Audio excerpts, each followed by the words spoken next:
Salutations des Libournais et puis la région de Libourne.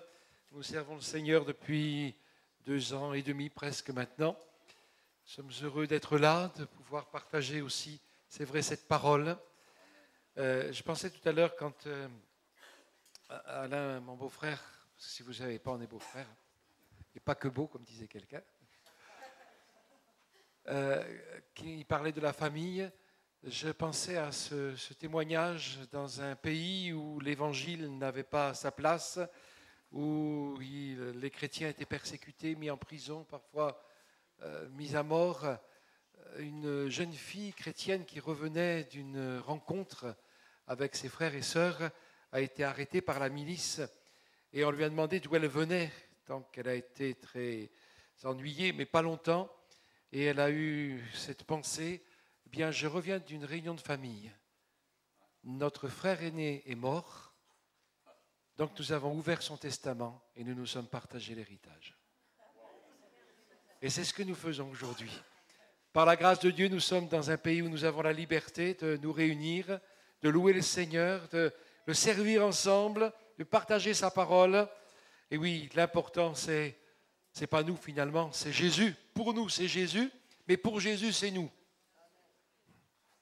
C'est formidable de savoir que pour Dieu, nous sommes précieux, que pour Dieu, il n'y a pas de plus grande joie que de nous voir heureux, que de nous voir libres, que de nous voir équilibrés, que de nous voir épanouis, que de voir nos vies changer, transformées par sa grâce, par sa puissance, par son Saint-Esprit, par sa parole. Alléluia.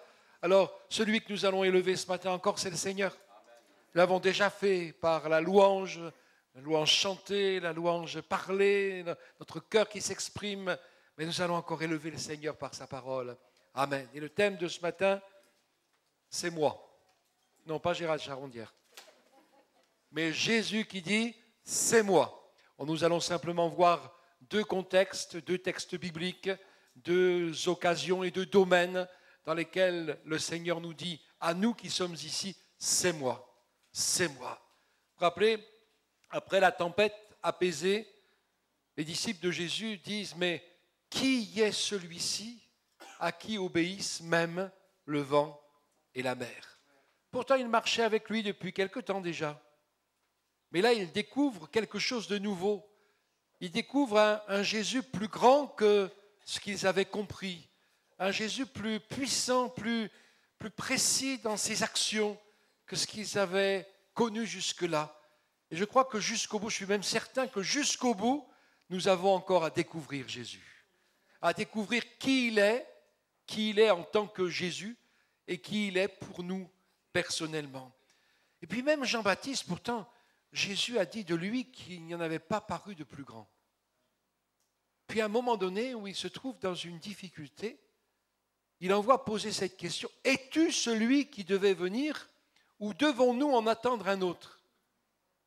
Jésus n'a pas dit à ceux qui devaient apporter une réponse à Jean-Baptiste, mais allez lui dire, mais enfin Jean-Baptiste, tu n'y es pas, mais enfin Jean-Baptiste, tu as oublié, mais enfin Jean-Baptiste, tu n'es plus le plus grand ou quoi, qu'est-ce qui se passe? Non, Jésus a fait des miracles. Il a dit, bien allez rapporter à Jean-Baptiste ce que vous avez vu. Alléluia.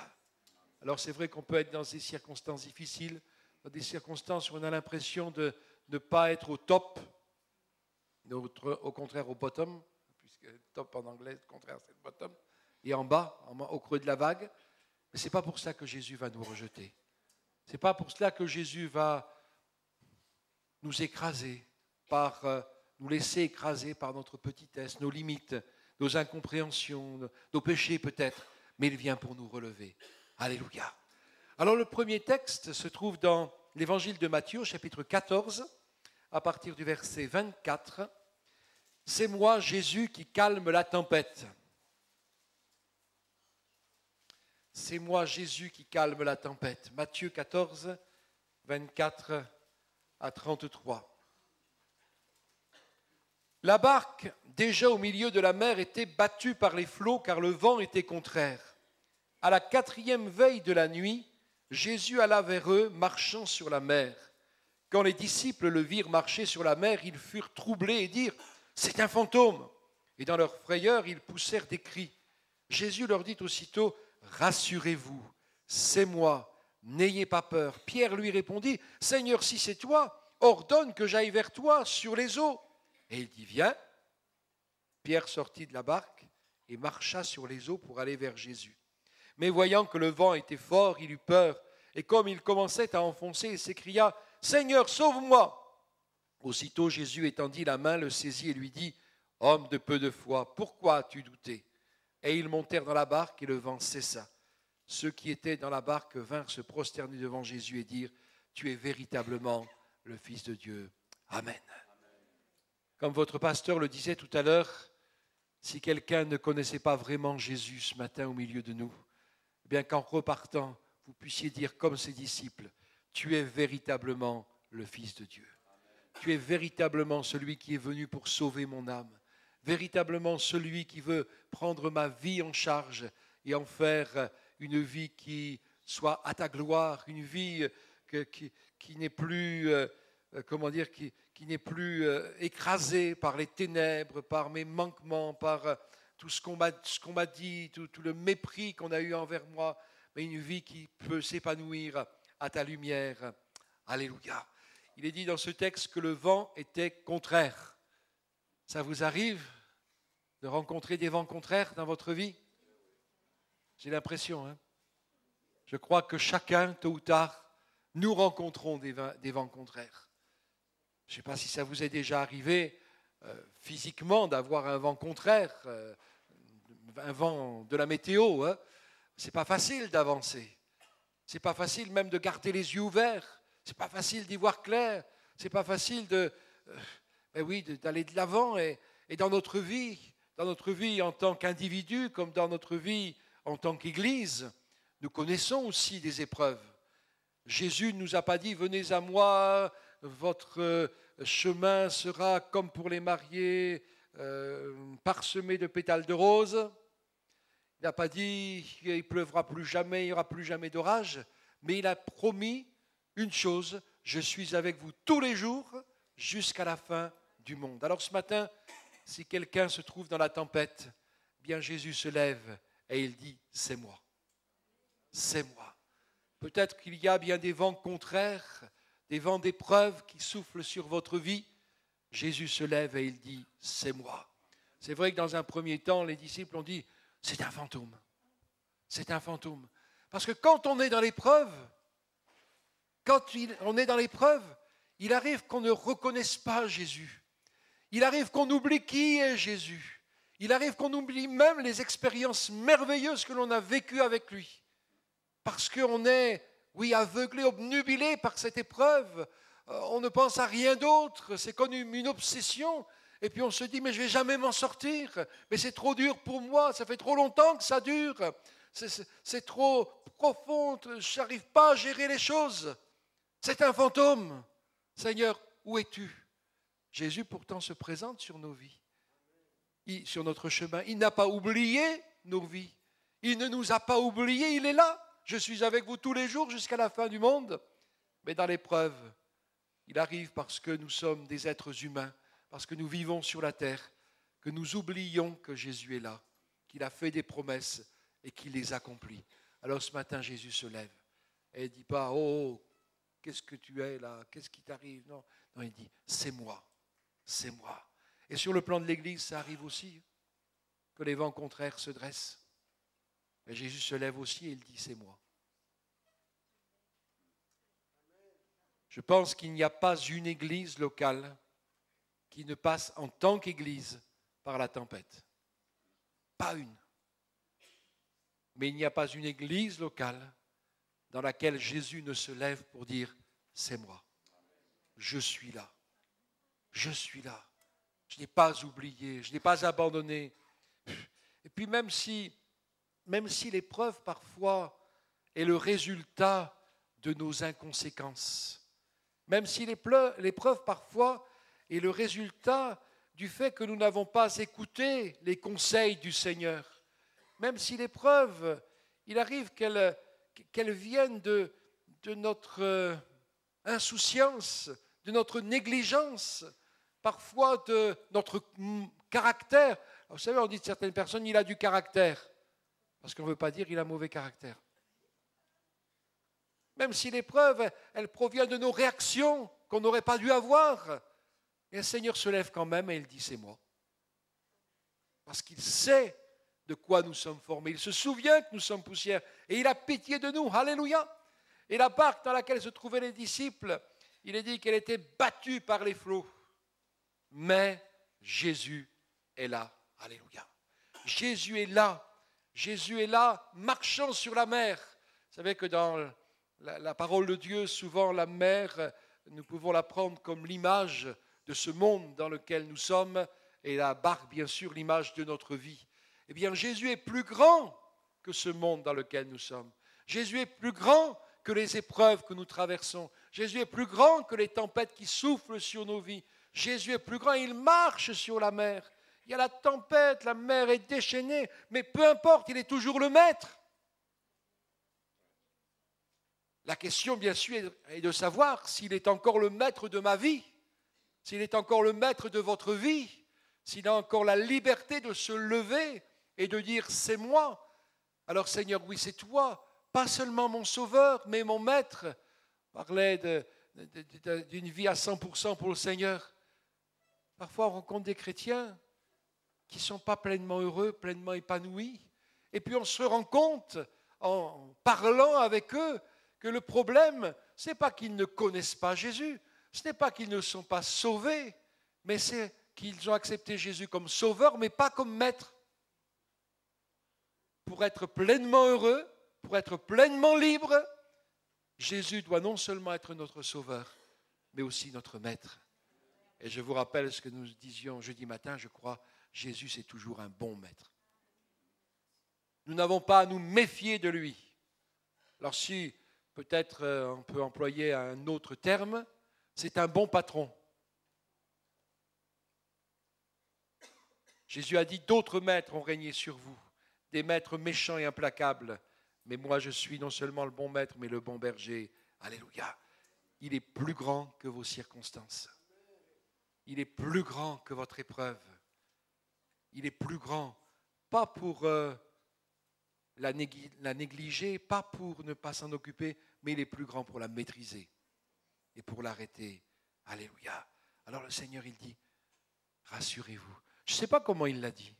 Je ne sais pas s'il a dit, rassurez-vous. Ou si, peut-être à cause du vent, à cause de l'épreuve, nous avons besoin d'entendre le Seigneur nous crier, rassure-toi, c'est moi. Ce n'est pas facile d'entendre quelque chose dans le vent qui souffle, dans la mer qui est agitée. Ce n'est pas facile. Alors peu importe que ce soit dans des éclairs et du tonnerre, que ce soit dans un murmure doux et léger, l'important c'est que nous puissions entendre la voix du Seigneur qui dit « c'est moi, rassure-toi, n'aie pas peur, rassure-toi, rassurez-vous ». Quelqu'un a-t-il besoin d'être rassuré? Même si vous ne levez pas votre main, levez la main de votre cœur. Et quel que soit le domaine dans lequel vous avez besoin d'être rassuré. Moi, je ne peux pas vous rassurer. Vous savez, on dit parfois, oh, t'inquiète pas, ça va passer. Mais ce n'est pas ça qui chasse l'inquiétude. Quand Jésus a dit à cette veuve qui enterrait son fils unique, ne pleure plus. Si moi j'avais dit ne pleure plus, les vannes se seraient ouvertes davantage. Les larmes auraient coulé davantage, plus abondamment. Mais parce que c'est Jésus qui dit ne pleure plus, parce qu'il sait ce qu'il va faire, parce qu'il sait comment il va répondre aux besoins de cette femme, alors oui, les larmes ont pu s'arrêter. Donc ce n'est pas moi, peu importe, et je prie pour que vous ne me voyiez plus, vous ne m'entendiez plus, mais que vous voyiez Jésus, et que vous entendiez Jésus qui dit « c'est moi, rassurez-vous, alléluia, c'est moi qui vous connais, c'est moi qui calme la tempête, n'ayez pas peur ». C'est terrible la peur, hein? Parfois, on parle d'une peur panique. C'est terrible la peur, la crainte. Dans certaines circonstances, ça nous paralyse même. Parfois, on ne sait même pas pourquoi on a peur de cette manière-là. On ne sait pas pourquoi on panique comme cela. On ne sait pas pourquoi. Mais quand elle nous saisit, eh bien, on est comme désarmé. On ne peut plus gérer les choses. On ne peut même plus voir les choses telles qu'elles sont. Parce que ce que le Seigneur veut aussi, en nous rassurant et en chassant la crainte, c'est que nous ne voyons pas seulement la tempête qui souffle. Il ne s'agit pas de se cacher la réalité négative, parfois, des choses, de notre situation. Il ne s'agit pas de minimiser la gravité de certains problèmes, de certaines épreuves, mais il s'agit de se rappeler que oui, il y a le vent, oui, il y a la mer agitée, mais il y a Jésus. Et c'est à lui que nous appartenons. C'est lui qui prend soin de nos vies. Alors il dit, n'ayez pas peur, il n'y a que Jésus pour chasser vraiment nos craintes. Que votre cœur ne se trouble point, croyez en Dieu et croyez en moi. Oh, j'entends quelqu'un qui dit, mais voilà justement le problème, c'est que je n'arrive pas à avoir la foi. Eh bien le Seigneur, il ranime, il suscite la foi dans nos cœurs par sa parole. Il suscite la foi, il lui permet de prendre racine, de germer, de porter du fruit et de s'épanouir. Alléluia. Je ne vais pas vous dire j'ai une grande foi ou j'ai une petite foi. Dans ma bouche, ça ne veut rien dire. Jésus est capable de mesurer la foi que j'ai. Mais vous savez, le Seigneur dit, si vous aviez la foi comme un grain de sénévé, il paraît que c'est la plus petite des semences qui existent. Mais tout deviendrait possible. Et puis, je vais vous dire autre chose. Le Seigneur ne vous demande pas d'exercer plus de foi que vous en avez. Ben oui, c'est difficile de remplir un jerrycan d'eau de 20 litres si on n'a à sa disposition que 10 litres d'eau. Mais le Seigneur ne nous demande pas d'exercer plus de foi que nous en avons, mais simplement la foi que nous avons, la mettre en activité, la mettre en œuvre, la mettre en mouvement et dire « Seigneur, je crois en toi ». Peut-être j'ai besoin de te dire « Viens au secours de mon incrédulité ». Mais oui, Seigneur, tu sais que je crois en toi. Alors oui, merci de bannir ma crainte. Merci de chasser ma crainte. Merci pour cela de me révéler encore plus combien tu m'aimes, puisque ton amour parfait bannit ma crainte. Alléluia. Et puis en plus, le Seigneur nous donne la possibilité, le pouvoir d'être comme lui. Et il se sert souvent de l'épreuve, des vents contraires, pour nous fortifier et puis pour faire que nous puissions faire comme lui. Oui. Pierre, Pierre, il est toujours le premier à parler, Pierre. Parfois, il a dit des bêtises, mais il a fait aussi des expériences merveilleuses. Si c'est toi, Seigneur, alors que je vienne vers toi en marchant sur l'eau. Viens, Pierre. Qui est-ce qui voudrait sortir du bateau? Qui est-ce qui voudrait faire une expérience nouvelle avec le Seigneur? Qui est-ce qui voudrait entendre le Seigneur qui te dit « Allez, tu es dans la tempête, mais viens. » Parce que cette tempête, elle n'est pas faite pour te détruire. Elle n'est pas faite pour t'anéantir. Elle est faite pour te fortifier. Elle est faite pour que tu me découvres davantage. Elle est faite pour que tu découvres que en moi, tu es fort, tu es forte. Que en moi, ta vie vaut la peine. Que tu découvres que en moi, eh bien, rien ne peut t'écraser, rien ne peut te faire mal, rien ne peut te prendre les choses que je t'ai données. Il y en a qui nous ont dit, mais oui, mais ça, j'avais pris cette victoire, puis je l'ai perdue. Mais ce n'est pas vrai, c'est un mensonge de l'adversaire. Peut-être que la tempête t'aveugle, la victoire que tu as remportée. Peut-être que la tempête t'empêche de te rappeler les choses que tu as acquises par la foi de la part du Seigneur, ce dont il a rempli ta vie. Mais non, aujourd'hui, sors de ton bateau et marche vers Jésus.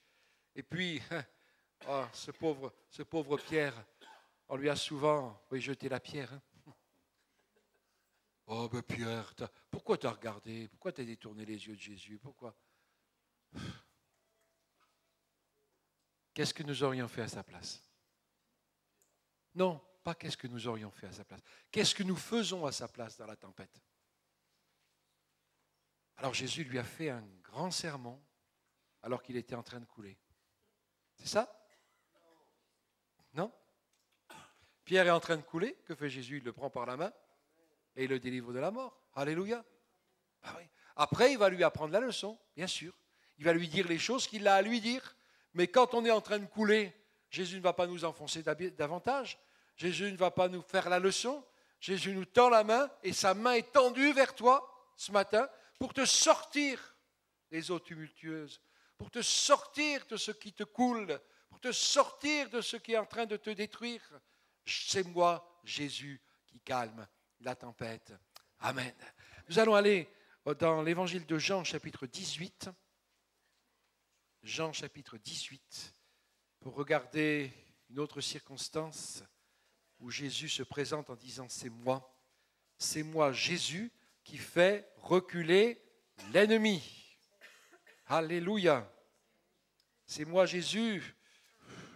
Je pourrais même dire, parce que ces choses se sont passées, la croix a été dressée, Jésus est mort, il est ressuscité. C'est moi, Jésus, qui ai déjà vaincu l'ennemi. Jean chapitre 18, à partir du premier verset. Lorsqu'il eut dit ces choses, Jésus alla avec ses disciples de l'autre côté du torrent du Cédron, où se trouvait un jardin dans lequel il entra, lui et ses disciples. Judas, qui le livrait, connaissait ce lieu parce que Jésus et ses disciples s'y étaient souvent réunis. Judas, donc, ayant pris la cohorte et des huissiers qu'envoyèrent les principaux sacrificateurs et les pharisiens, vint là avec des lanternes et des flambeaux et des armes. Jésus, sachant tout ce qui devait lui arriver, s'avança et leur dit « Qui cherchez-vous » Ils lui répondirent « Jésus de Nazareth ». Jésus leur dit « C'est moi ». Et Judas qui le livrait était avec eux. Lorsque Jésus leur eut dit « C'est moi », ils reculèrent et tombèrent par terre. Alléluia. Il leur demanda de nouveau « Qui cherchez-vous » Et ils dirent « Jésus de Nazareth ».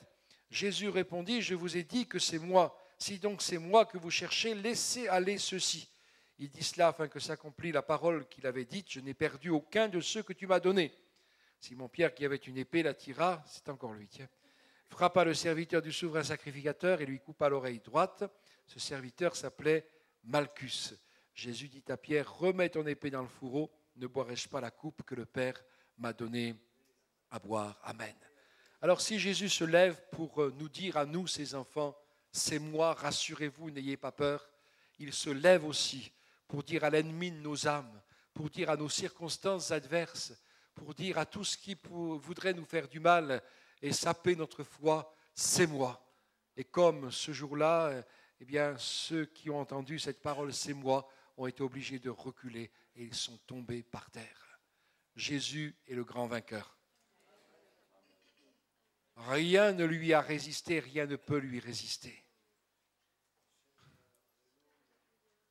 Grand vainqueur, parfois on aura envie de faire comme les disciples.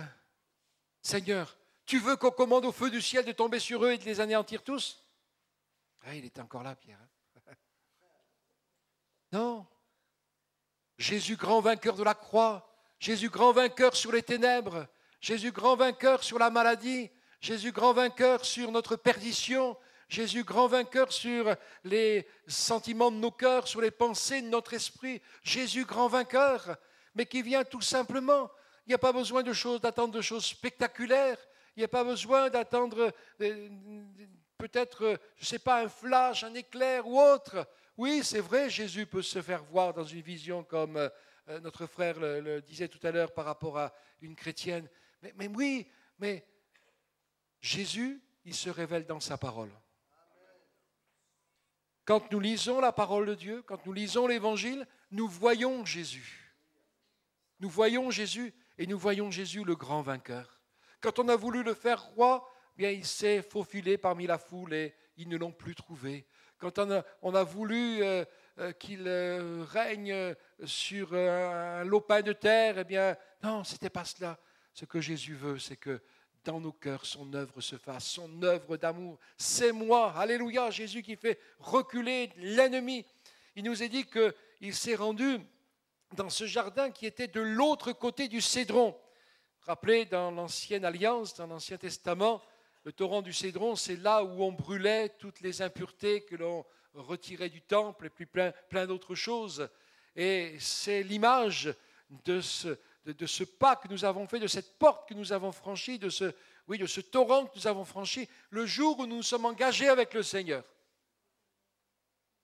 Seigneur, ma vie passée, toutes mes impuretés, toutes les choses qui ne sont pas à ta gloire, je suis venu là pour les brûler, pour te permettre de les enlever de ma vie, de les extirper de mon cœur, de mes pensées, de mon passé. À notre conversion, nous sommes passés de l'autre côté. Alléluia.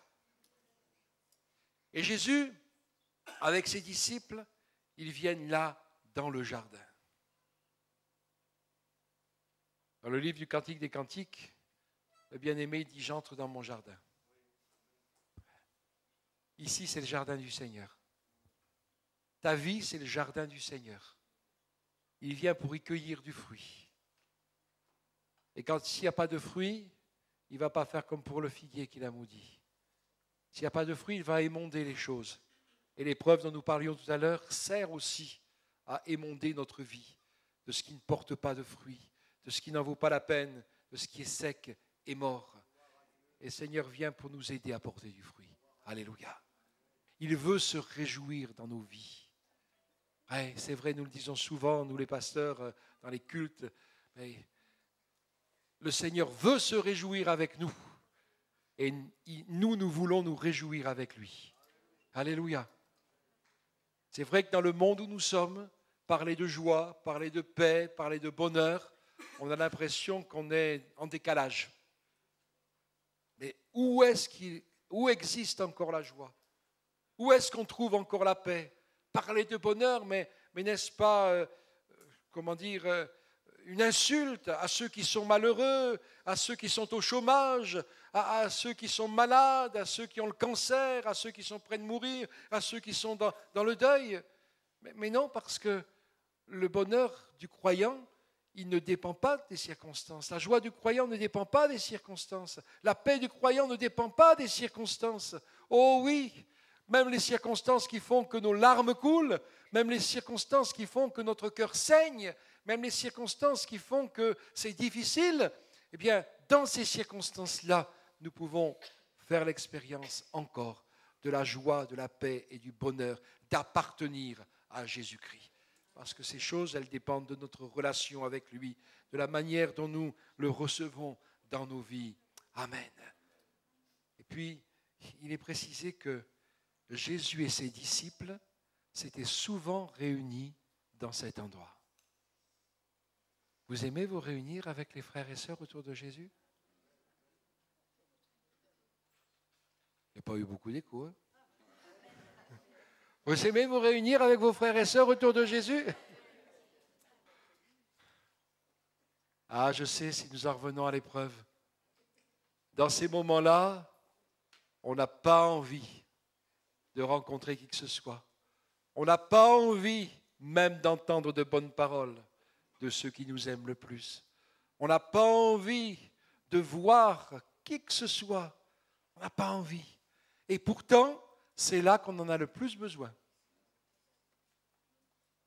Et vous avez fait comme moi l'expérience que, en n'écoutant pas son manque d'envie et en venant quand même, on repart fortifié, on repart encouragé, on repart enrichi, on repart délivré, on repart reconstruit à l'intérieur, on repart avec une parole de Dieu. Et ah oui Seigneur, j'ai bien fait de t'écouter toi et de ne pas m'écouter moi. Jésus et ses disciples. Jésus aime se réunir avec nous.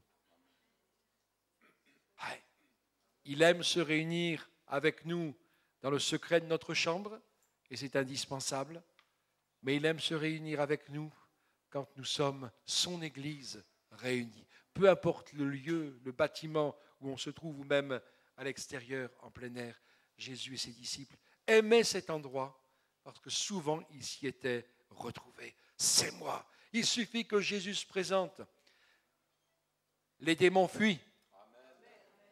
Ils connaissent Jésus. Hein? Ils le disent à ces exorcistes juifs là, hein, qui voulaient jouer les exorcistes. On sait qui est Jésus, on sait qui est Paul, mais vous, on ne vous connaît pas. Ils sont partis tout nus. Ils savent qui est Jésus. Et parce que Jésus est dans ce lieu, parce que Jésus est dans votre vie, dans ta vie, bien, ils sont obligés de fuir. Si Jésus se présente, il dit, c'est moi qui vous ai vaincu à la croix. C'est moi qui vous ai livré, qui ai triomphé de vous à la croix. Ils sont obligés de fuir. Alléluia. Alléluia. Il ne s'agit pas de voir le diable partout, bien sûr, mais il s'agit d'être conscient de la réalité des ténèbres, d'être conscient de l'action, des actions démoniaques qui se produisent sur cette terre. Mais Jésus dit, c'est moi, et les démons, ils sont obligés de fuir, et même de retourner dans la géhenne. Ouais. Vous savez, au travers de différentes réalités de notre vie d'être humain, le diable, il voudrait reprendre des droits qu'il n'a plus. Dis-lui, ce droit-là, je te l'ai retiré. Ce terrain-là, je te l'ai retiré. Et maintenant, il est à Jésus. C'est Jésus qui est maître de ma vie. C'est Jésus qui est maître de mon terrain. C'est Jésus qui est maître de ce domaine-là que tu voudrais me reprendre. Je te l'ai retiré. Alléluia. C'est moi. Les événements même lui sont soumis. Le vent, les vagues, tous les événements lui sont soumis. Et je sais que Dieu est capable de changer le mal en bien. Il est écrit que toute chose concourt au bien de ceux qui aiment Dieu. Et quand je lis ce texte, quand je me rappelle ce texte, quand je cite ce texte, j'ai toujours à l'esprit ce que me disait un jeune, relativement jeune, disons, de nos prédicateurs quand nous étions à Montauban, dont le papa, prédicateur aussi ancien de l'Église, venait de mourir fauché par un train. Terrible, une épreuve terrible. Et il me disait plus tard, dans ces moments qui ont suivi, dans ces jours, dans ces semaines, même dans ces mois qui ont suivi, ce verset de l'Écriture, j'aurais voulu l'enlever de ma Bible. Mais comment comprendre? Oh, il y a des choses, on ne pourra jamais les comprendre ici-bas. Mais par la grâce de Dieu, cet homme jeune s'est relevé. Alléluia. Et il a repris sa place en tant qu'ancien dans l'Église. Amen. C'est moi, dit Jésus. Tu as du chagrin et c'est normal que tu aies du chagrin. Ce n'est pas un péché. Tu pleures et c'est normal que tu pleures. Ce n'est pas un péché. Tu as de la tristesse, tu as peut-être de l'angoisse. Ce n'est pas un péché. Mais moi, je me lève dans ta tristesse. Je me lève dans ton chagrin. Je me lève dans ton deuil. Je me lève dans ta difficulté. C'est moi. Et les événements même sont soumis au Seigneur. Il y a des moments où on était dans une impasse. Il y a des moments où on était au bout des ressources, au bout du rouleau, comme on dit. Et comment le Seigneur s'y est pris, on ne sait pas, mais tout d'un coup, tout a changé. Tout d'un coup, tout s'est éclairé. Tout d'un coup, c'est comme, vous savez, dans les pubs d'aujourd'hui, avec les moyens modernes, hein, il y a le sol qui bascule et puis c'est autre chose. Et c'est ce que le Seigneur est capable de faire. Oh, il n'y a rien de magique avec Jésus. Mais si nous avons placé notre foi en lui, si notre vie lui appartient, alors tout est possible. C'est moi. Et Jésus se dresse ce matin devant nous. Jésus se lève, il s'est levé, alléluia. Et il se lèvera encore le dernier sur la terre. Il n'a pas abdiqué, il est le roi, il est le maître. Amen. C'est moi le maître de ta vie, le maître de tes circonstances. L'ennemi est obligé de reculer, l'ennemi est obligé de reconnaître sa défaite. Et s'il vient essayer de vous dire qu'il a encore des droits sur vous, dites-lui qu'il est défait. Dites-lui qu'il est vaincu. Pas par moi, pas par vous, pas par aucun d'entre nous, mais par Jésus. Et c'est fait. C'est fait, c'est plus à faire. C'est un menteur, alors ne l'écoutez pas, discutez pas avec lui. Mais dites, Jésus est là. Jésus est là. C'est moi qui fais reculer l'ennemi. Alléluia. Et au milieu de cet épisode, Jésus dit quelque chose qui devrait tous nous réconforter quand nous passons justement par des moments difficiles, par des moments où nous avons l'impression que nous allons perdre pied, dans les moments où nous avons l'impression que nous allons arrêter le combat. Il dit, je n'ai perdu aucun de ceux que tu m'as donnés. C'est un réconfort pour le pasteur, ça aussi. Je n'ai perdu aucun de ceux que tu m'as donnés. Malheureusement, il y en a qui eux-mêmes se sont perdus. Mais Jésus, lui, veille. Jésus, lui, secourt. Jésus, lui, remporte la victoire. Amen. Alors je termine parce que je ne voudrais pas être trop long par cette question. Connaissons-nous Jésus? Et même si quelqu'un au milieu de nous dit, je le connais juste un petit peu, d'ailleurs même moi, je le connais un petit peu, parce qu'il y a tellement à découvrir en lui que même si ça fait plusieurs dizaines d'années qu'on marche avec lui, on a encore à découvrir. Amen. Mais si vous découvrez juste le Seigneur, si vous vous ouvrez à la foi, si vous commencez à lire l'Évangile, bien, le Seigneur se fait connaître à vous. Et il se fera connaître un pas après l'autre, un jour après l'autre, une découverte après l'autre, que chaque jour nous permette de le découvrir et de faire des expériences avec lui. Alléluia. C'est moi, dit Jésus. C'est moi, dit Jésus. Quand un homme dit c'est moi, c'est pas comme ça qu'il le dit. Il dit c'est moi. Mais quand Jésus dit c'est moi, il vient naître dans l'étable. Quand Jésus dit c'est moi, il vit comme un simple homme. Quand Jésus dit c'est moi, il meurt comme un brigand. Mais quand Jésus dit c'est moi, il ressuscite comme celui qui a tout accompli sur la croix. Alléluia. Alors, oui, c'est Jésus. C'est Jésus qui se lève dans ta vie. C'est Jésus qui se lève dans tes circonstances. C'est Jésus qui se lève devant tes ennemis. C'est Jésus qui se lève pour te bénir. Amen. Donc, gloire à toi, Jésus. Gloire à toi, Jésus. Parce que tu es venu un jour dans notre vie. Tu nous as aidés, Seigneur, à croire en toi. Et tu aides encore quelqu'un au milieu de nous à croire en toi, Seigneur. Tu nous as aidés à ne pas compter sur nous-mêmes parce qu'il n'y a rien de valable, rien de sûr, rien de solide en nous. Mais tu nous as appris à compter sur toi et tu nous apprends encore chaque jour à compter sur toi.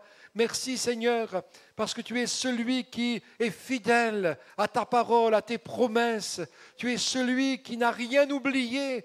Et lorsque tu es mort sur la croix, tu as pensé au moindre détail de nos vies, à ce que nous pouvons vivre en ce moment et à ce que nous vivrons encore demain, Seigneur. Merci parce que tu es la solution. Merci parce que tu es la vie véritable. Merci parce que tu es notre paix. Tu es tout pour nous. Alors Seigneur, que cette parole, nous puissions la serrer dans notre cœur et que nous puissions garder la foi en toutes circonstances. Merci parce que tu es le Dieu qui secourt. Tu as tendu la main à Pierre et tu l'as sorti des eaux, Seigneur, même si il avait peu de foi à ce moment-là. Oh Seigneur, tu le fais. Tu vois celui qui est en train de se noyer dans toutes sortes de problèmes, de se noyer dans ces pensées qui traversent son esprit, de se noyer dans toutes sortes de raisonnements, dans toutes sortes de pensées contraires. Seigneur, s'il te plaît, ta main tendue permet à ce bien-aimé, à cette bien-aimée de la saisir, afin que tu le sortes, que tu la sortes des eaux dans lesquelles il est en train de se noyer. Merci Jésus. Merci parce que c'est toi, Seigneur. C'est toi que nous avons chanté, c'est toi que nous avons loué ce matin, c'est toi que nous avons servi, c'est toi que nous avons annoncé et c'est toi que nous recevons, Seigneur. Merci pour tout, Jésus. Amen.